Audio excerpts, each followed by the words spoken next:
Thank you for joining us for Real Talk with Arlette. This show is about bringing a diverse group of ladies together to exchange ideas and share their experiences on topics that relate to women. We're continuing our series on self-care. So what does self-care mean to you? Well, by definition, self-care is the practice of taking action to preserve or improve one's own health. So do you practice self-care?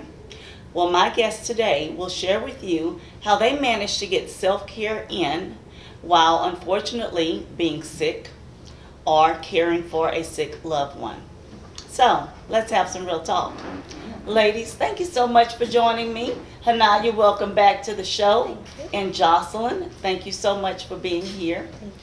So tell me, how is it that you all, I know being sick is one thing, and I don't know how you manage to deal with your illness and still manage to run a business and go to work, but how do you get some self-care in there while being sick and doing all of the other things that you have on your plate? You have to remember it's okay to stop and take a nap. Okay. Having an autoimmune disorder, you look great outside, but on the inside your body's fighting you nonstop, all day. So your body lets you know that you need to sit down or I'm shutting down. So you take your option. Wow. So I have to remember when I start my day each day, I may have a list of things that I want to get done, but everything's not going to get done. Wow. And it's okay to just let it go. It is. It's okay if I'm taking my hour lunch break to go out to my car and just take a nap. There you to go. refresh for the rest of the day. Wow. That simple, huh? That's simple. Yeah. like What that. about you, Joslyn? Now you care for a sick loved one, don't you? I did. They passed away. But planning, most definitely. Planning. You have to have your list. You have to say, this is what time I'm getting up. This is how I'm going to fit those things in order. And sometimes you run off the rails with that list, and it's okay to. But if you don't, you'll find yourself spinning around and trying to fit all the things that you need to fit in a day, as well as checking on them and making sure they've been to the doctor and they've had their medication and that everything is running like a well-oiled machine, because you want to make sure that you're keeping their health in line, most definitely. And then it's pausing sometimes, and sometimes you don't have time for friends, you don't have time for other people, but it's okay to not have time for them, because if you continue to pour out, you'll be empty. Wow. You both hit on that, prioritizing that self-care, knowing that in your case, you're sick quite often, and sometimes someday and your body is just shutting down.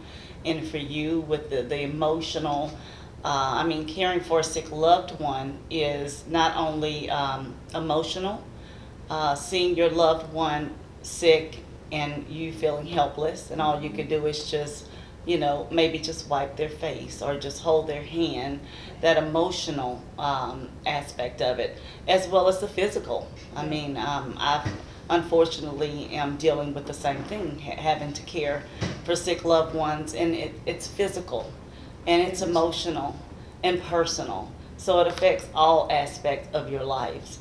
And, with that, you still manage to get some time for yourself. So, you mentioned, Hanaiya, you mentioned that you had also had a support system too. You shared that with me before we started airing, that you have a support system.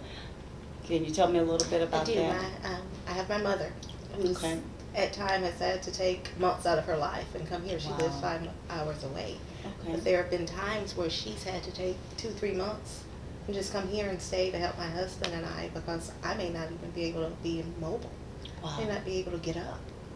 I have my mother-in-law who will come over sometimes, and she'll just take the kids, because it happens. Unfortunately, there have been moments where I can't comb my hair, and my husband has to step in and brush my hair for me because I can't move my arms.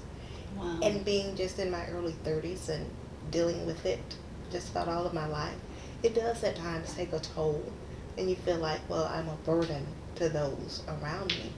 But I had to realize these people don't look at me as a burden, because when I'm healthy, I'm healthy. When things are great, things are great.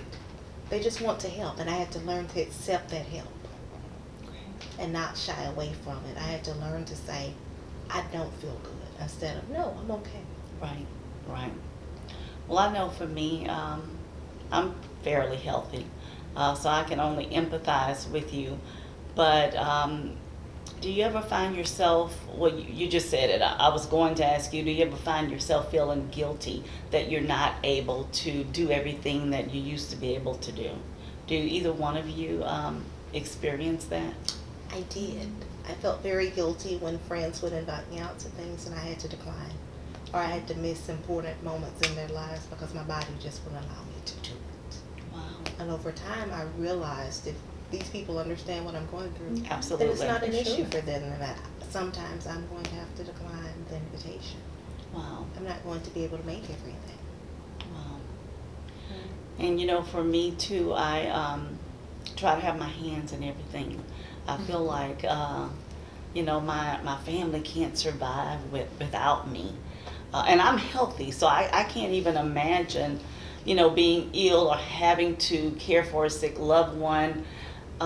It's not that it's a burden, but it's a change of lifestyle. And I know I had to finally say, you know what? It's okay. It's okay. My family will survive if I don't wash clothes 3 times a week. They'll realize when they don't have clean underwear that they can wash their own clothes. So I had to get in that mindset of, you know, if I don't take care of me, then I will not be able to take care of them. I mean, it's no different. I mean, when you're on the airplane, what do they tell you? Put your mask on first before you care for anyone else. So I guess, you know, for me, I try to keep that mindset and keep that in the forefront of my mind. And you have to, and it's even more difficult. I know you, like my part of the time that I was caring for a loved one, they didn't live in the same city. I was flying back and forth from Chicago, where I lived at that time, to Birmingham, Alabama.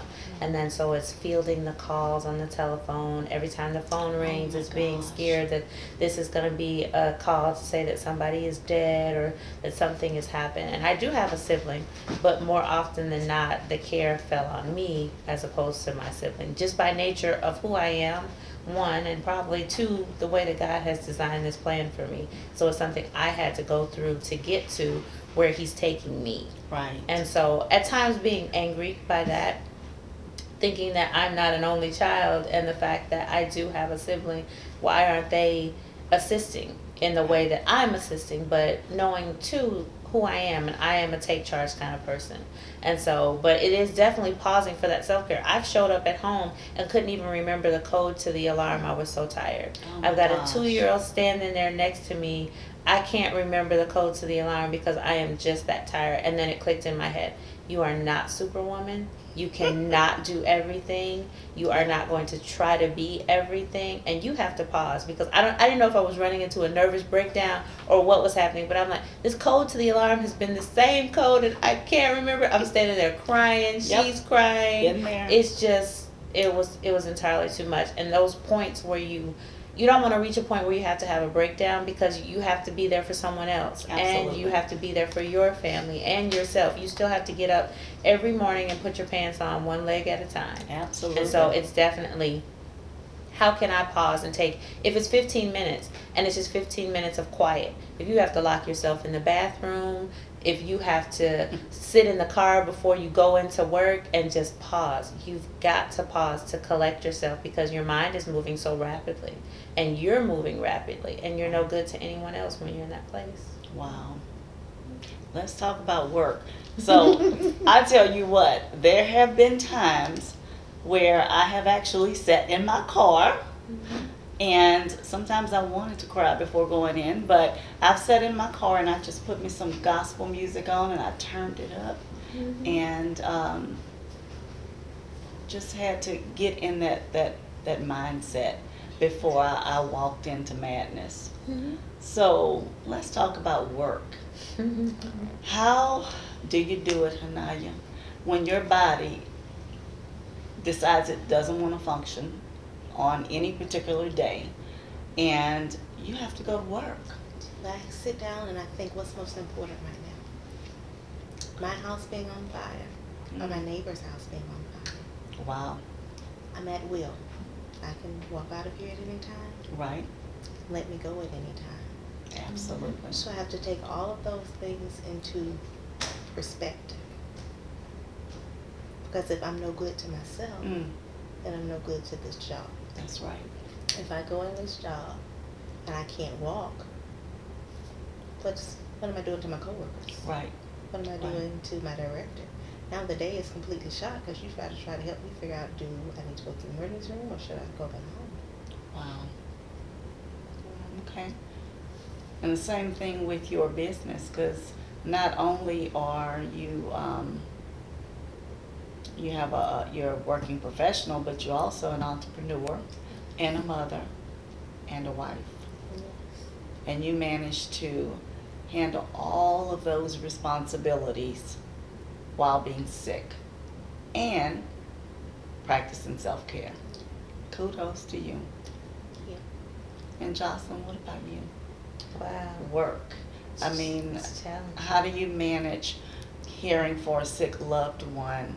And you're also a mother and a wife, and you take time to care for yourself while caring for that sick loved one. How do you juggle all that? It's challenging. It's some days I'm at my wit's end. So it is that gospel music, or it is that prayer, or sometimes it is allowing yourself to have that meltdown Yeah. and saying it's okay. It's okay that I can't stay here, Right. but I can have this moment. Right. And for sure, in the position that I am in now, and recently my mother was diagnosed with an illness. Wow. And so now I'm back on the train, I think, in some respects. But it's really trying to manage your time, manage your space, and say, okay, what is it that I need to accomplish at work today? What is it that I need to accomplish outside of work today? And how am I going to get there? What's my end game? It's always keeping your end game in mind. And so if it's that I need to make sure that my mother has done what she needs to do as far as physical therapy or going to the doctor, or what did the doctor say today, and trying to be patient, because you lose that in all of the things that you're doing. And so you have to step into a place of consciousness. I remember my girlfriend told me a long time ago, you have to parent consciously. You have to love consciously. You have to be present consciously.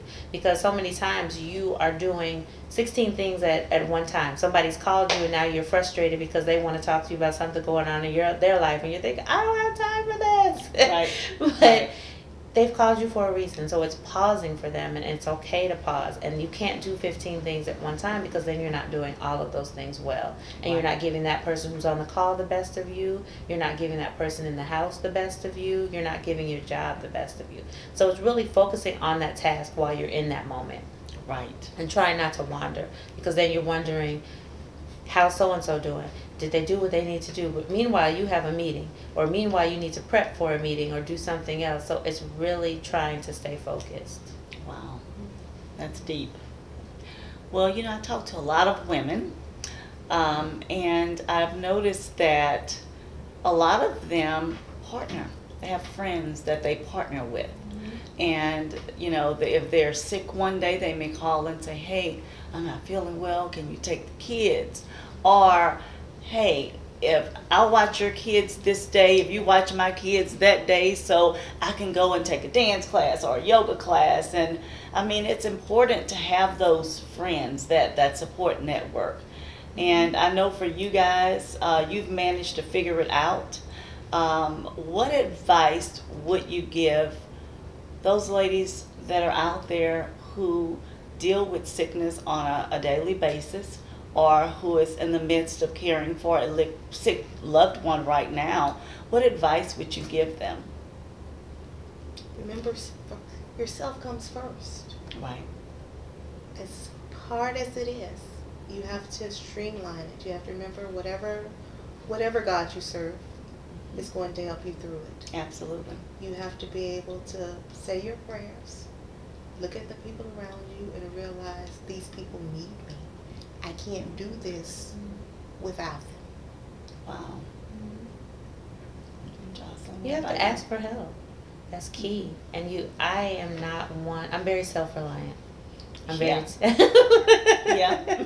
I'm very take charge. I am the one who does most of everything in the house, as far as caring for the house, as far as taking care of other sick people, as far as, did you take your medicine? I'm on top of everybody at all times. Right. And it's asking for help. It's pausing. Hey, I'm gonna order the groceries.